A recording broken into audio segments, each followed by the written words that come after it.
So you've heard about automating your classroom and you've been struggling with managing your teacher workload and you're wondering how you can go about making things run more smoothly and you want to find out more on how to do that. In today's content, I'll be sharing everything on what is automating your classroom and how to go about doing it. So with that being said, let's dive in.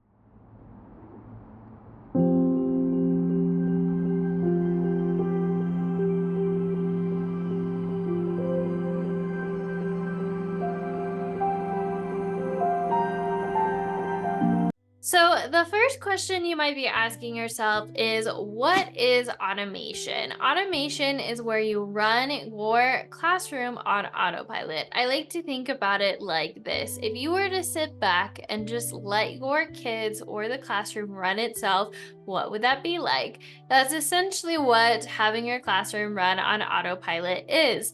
It's where you have strong systems in place that you could sit back and just kind of watch the school day go by and everything would run smoothly. Now, you might think that the main thing I'm talking about is classroom management, but that's not necessarily always the case. There are multiple different systems that run your classroom, and so having each system running effectively is going to really help you in having a classroom that's running on autopilot to the point where you don't have to think about it or do anything. It just runs by itself.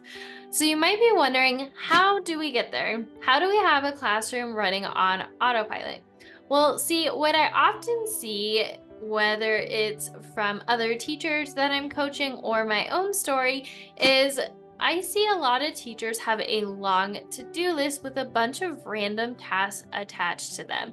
There could be things like a typical school day could look like: respond to that parent email, write next week's newsletter, finish the lesson plans from last week, don't forget to copy the assessments for later today, don't forget to reach out to the coworker about that field trip coming up. And then also, I need to make a copy of that homework for that student who was missing their homework for this week, and etc. You see, when you have long to-do lists like this, energetically, it can feel very draining. It could feel like you're being pulled in multiple directions at once. And by the end of the day, you're completely exhausted, only to look at your to-do list to have more things to do before the end of the day.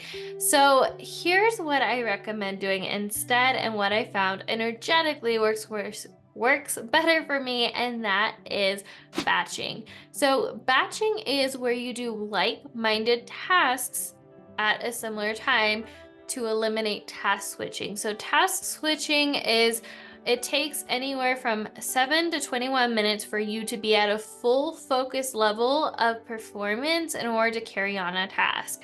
And every time you switch from one task to another that's unlinked or not similar, then it's going to take you those 7 minutes to fully focus. So, a good example of this could be if you're going from lesson planning to writing that newsletter to printing something out to prepping for tomorrow's small group to responding to that email. All of these things is going to take some time and energy for you to go from one activity to another. However, if I were to sit you down and say, okay, for the next hour, I want you to write out as many lesson plans as you can for the upcoming days or weeks, that feels better energetically, and you're not task switching from one activity to another. Instead, you just have one focus for the day, and you don't feel like you're being pulled in opposite directions. You just have one main focus, and you're able to fully focus on that one thing. And again, energetically, this just feels better than being pulled into multiple directions. So that's why I recommend theming your days, which is a form of batching where you just have one main focus for each day. Like I talked about earlier, maybe one day it's lesson planning. So when you work on one main thing each day, it helps you to to focus and to get more of your to-do list done quicker.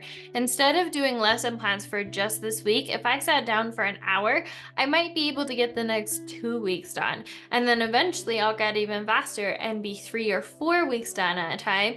And then I'm weeks out in my planning and prepping. So you might be wondering, how do I know what to focus on each day?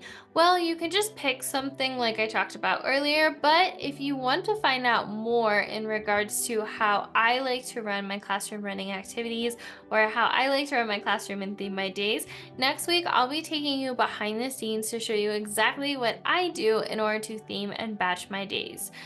All right, so that wraps up everything you should know about automating your classroom. If you found this useful, make sure to like and subscribe. And if you want to take it a step further, you can check out the Ultimate First Year Teacher Guide. Here in this guide, I share the top 10 questions and answers I answer, or the top questions I get in regards to being a first year teacher and automating your classroom. And then if you want to take it an even step further, I want to invite you to join the Ultimate Present Teacher or the Present Teacher Circle.